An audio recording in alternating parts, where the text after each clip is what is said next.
Now with six-time Pro Bowl receiver Brandon Marshall joining us today on behalf of AT&T's Audience Network and Audience Sports.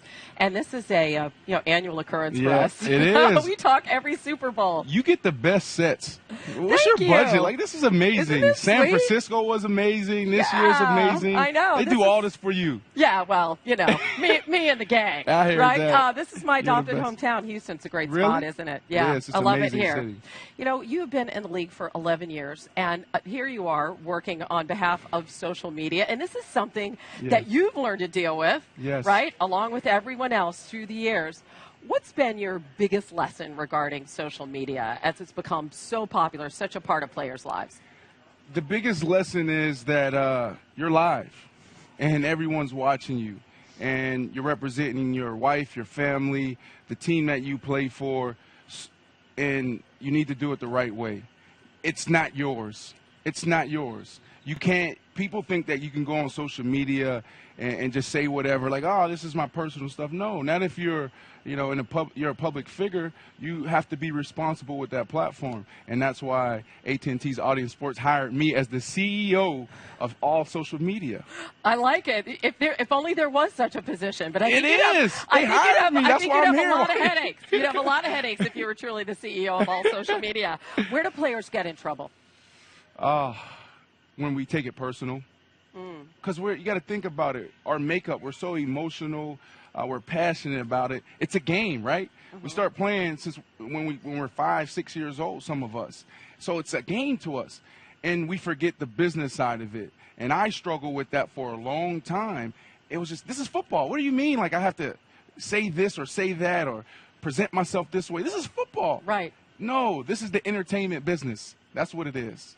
When you look at a guy who's done a lot of entertaining on that side, Antonio Brown, right, used to being a public eye, Dancing with the Stars and the like, and he does this Facebook Live post, which really blows up. It's in the locker room. He's missing Mike Tomlin's speech to the team. What was your initial reaction when you saw that? It was too much because it's part of our fault. Social media is everything. If you want to build something, you have to do it on those platforms.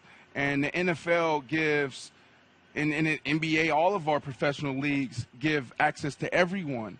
But we only get 2 to 3 minutes to ourselves to enjoy that moment with your teammates and your coaches. It's a sacred time, and you can never get that time back. Even after a loss, you get 2 or 3 minutes to calm down.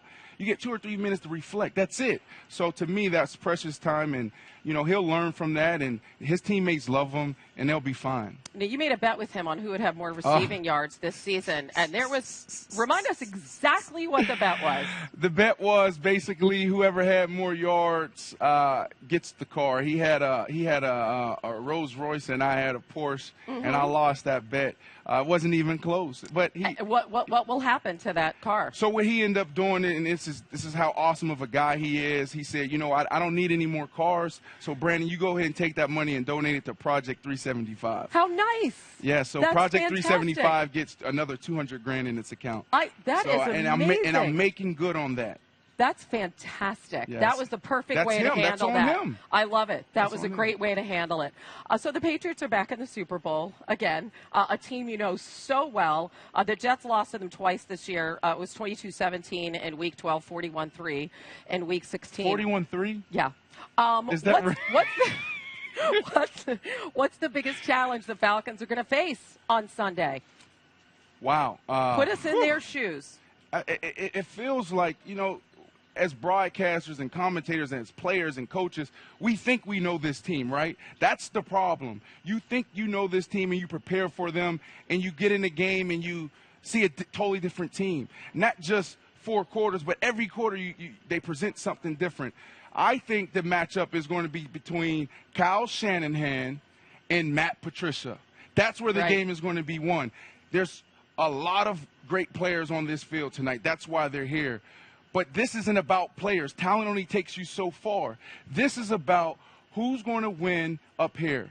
And it starts with the coaches, Matt Patricia and Kyle Shanahan. How do you expect them to match up then against Julio Jones? What would you look for? It's about – so the thing about New England, and I have to be fair because I'm so close to it. I'm still an active player, and I'm in a division, and I play against some twice a year. So I think I know things, right?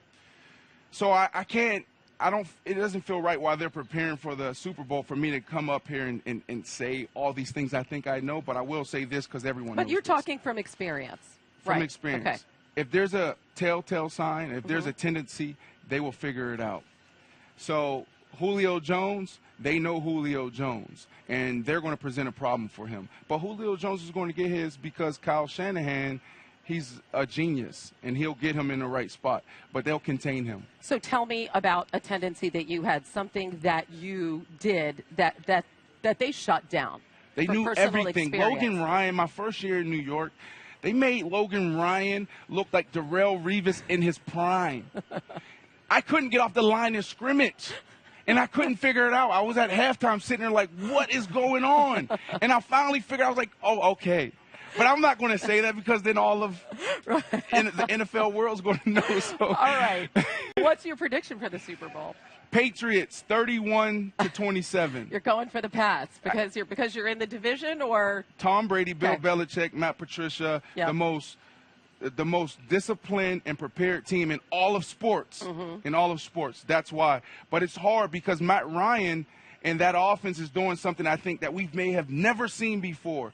He's thrown 13 touchdowns to 13 different receivers, an NFL record. Mm-hmm. This offense is a traditional offense, but it's so creative and unique that it looks like it's some type of gimmick, but it's not. This is not the Wildcat. This isn't Chip Kelly's approach. This is an offense that runs stretch zone, play action, keeper game, and throw it to Julio Jones. right? It's like pick your poison. But right? they do the so ultimate much. test. They but do so you're much. still picking the Pats. Of Can we course. talk about the Yeah. Jets?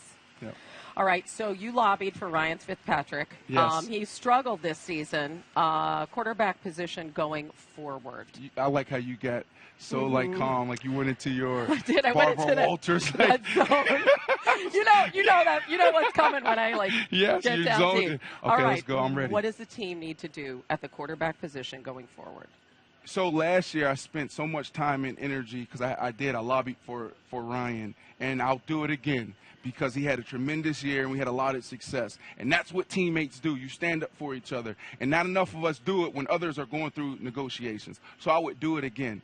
You would lobby for him I again? would do it Okay. again because you're supposed to as a teammate, right? You're supposed to stand up for each other. What about now? But it took so much time and energy, and every day I woke up and I'm on my phone and I'm on ESPN.com and Audience Sports Network. Like, did he sign? Did he sign? And that's not my job. So this year and moving forward for the rest of my career, I'm out of the personnel department and I'm just focused on catching footballs and playing my role. And so I don't know what we're going to do, and I don't care to know. I just want to catch footballs. All right, you're under contract. You don't have any guaranteed money, but No? No. Oh, man. You knew that, right? My gig is up, huh? Time is up. Plus, You want to stay with the Jets? Yeah, of course. I'm under contract, and I love the organization. I love the people there. That's what it's about. You know, before I got there, there's a perception of Jets like it's a zoo with the New York media and all of that. Well, first, the New York media they're awesome, right? I'm not intimidated by them. It's a lot, but they're great people. And then on the other side, the people in the organization, it's so well run. It's first class, and they're doing everything they can to win. Coach Bowles, Mike, he's awesome. Great guys. Great.